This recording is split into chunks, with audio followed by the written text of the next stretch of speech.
guys, today we're gonna show you our endurance exercise routine, a fun and effective way to build strength, stamina, and flexibility. So what's circuit training? It's a workout made of different exercises done after another with short breaks in between. It helps us improve strength, endurance, and flexibility. And in a time circuit, each station is done for a fixed amount of time, usually 30 seconds per station. You just do as many reps as you can to keep you organized, active all throughout your workout. Endurance means being able to stay active without getting tired every day. It keeps our heart, lungs, and muscles strong and gives you the energy to move all day. So, all right, let's start our warm-up. Warm-up helps our body for exercise by increasing heart rate, improving blood flow, and preventing injuries. Neck rolls relaxes the neck.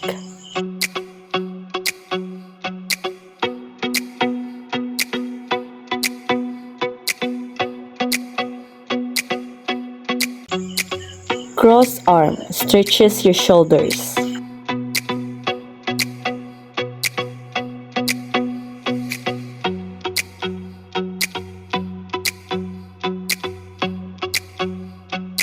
Torso twist activates your core.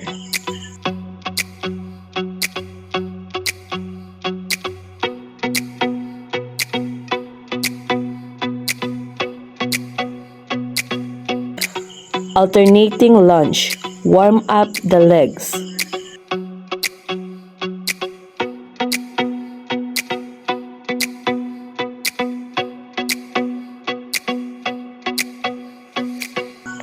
Leg swings, loosens your legs.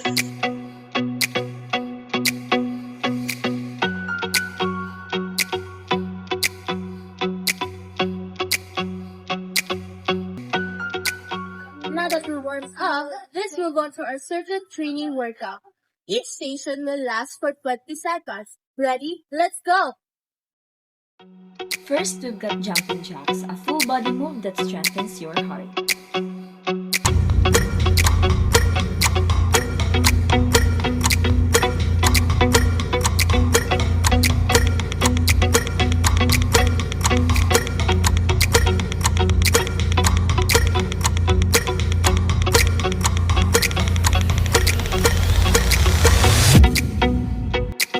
Next, high knees for power and stamina.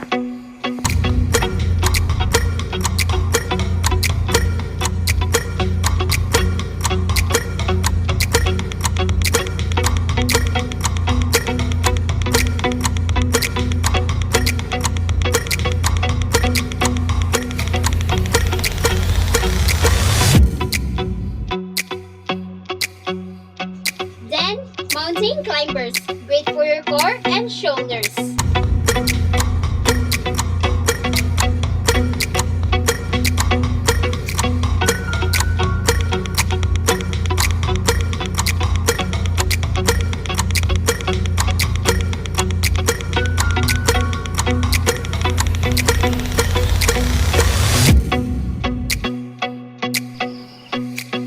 Followed by jog in place, perfect for keeping your energy steady.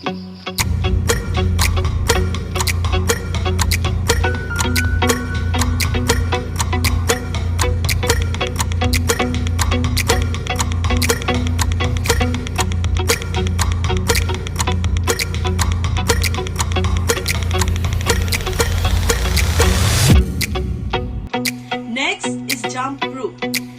Improves coordination and cardio.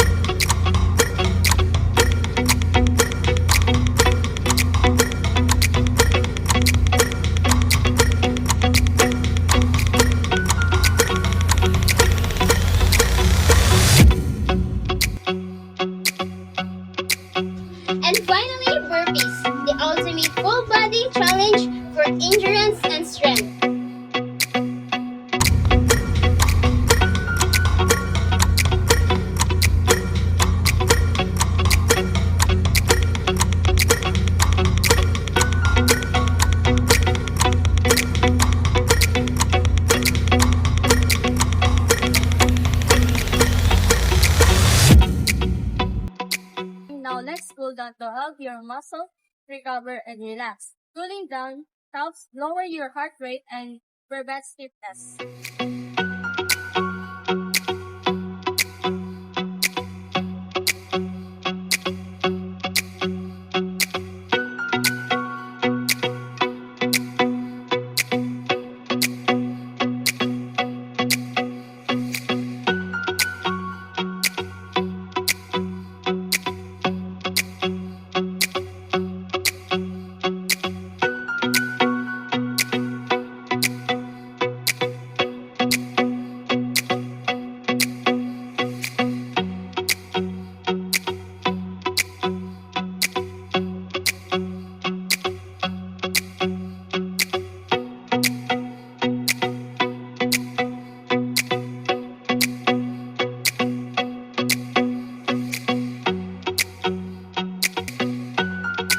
Before we wrap up, let's take a moment to reflect our activity. So let's go. So hi, may I ask first, how was your experience performing the circuit training? Was it fun, challenging, or a mix of both? It was fun but a little bit hard, but I enjoy doing it with you. Okay, thank you very much. So next is, how do you assess your cardiovascular endurance and sweat after doing the circuit training? After doing the circuit training, I feel my heartbeat faster but steady, and I can keep going longer than before. My breathing is deep but not too heavy. I also feel my muscles are stronger and less tight. This shows that my endurance and strength are getting better. Sharing these reflections help us understand our progress and motivate us to keep going. And that's our endurance exercise routine. Doing this regularly helps you stay fit, strong, and energized every day. Thanks for watching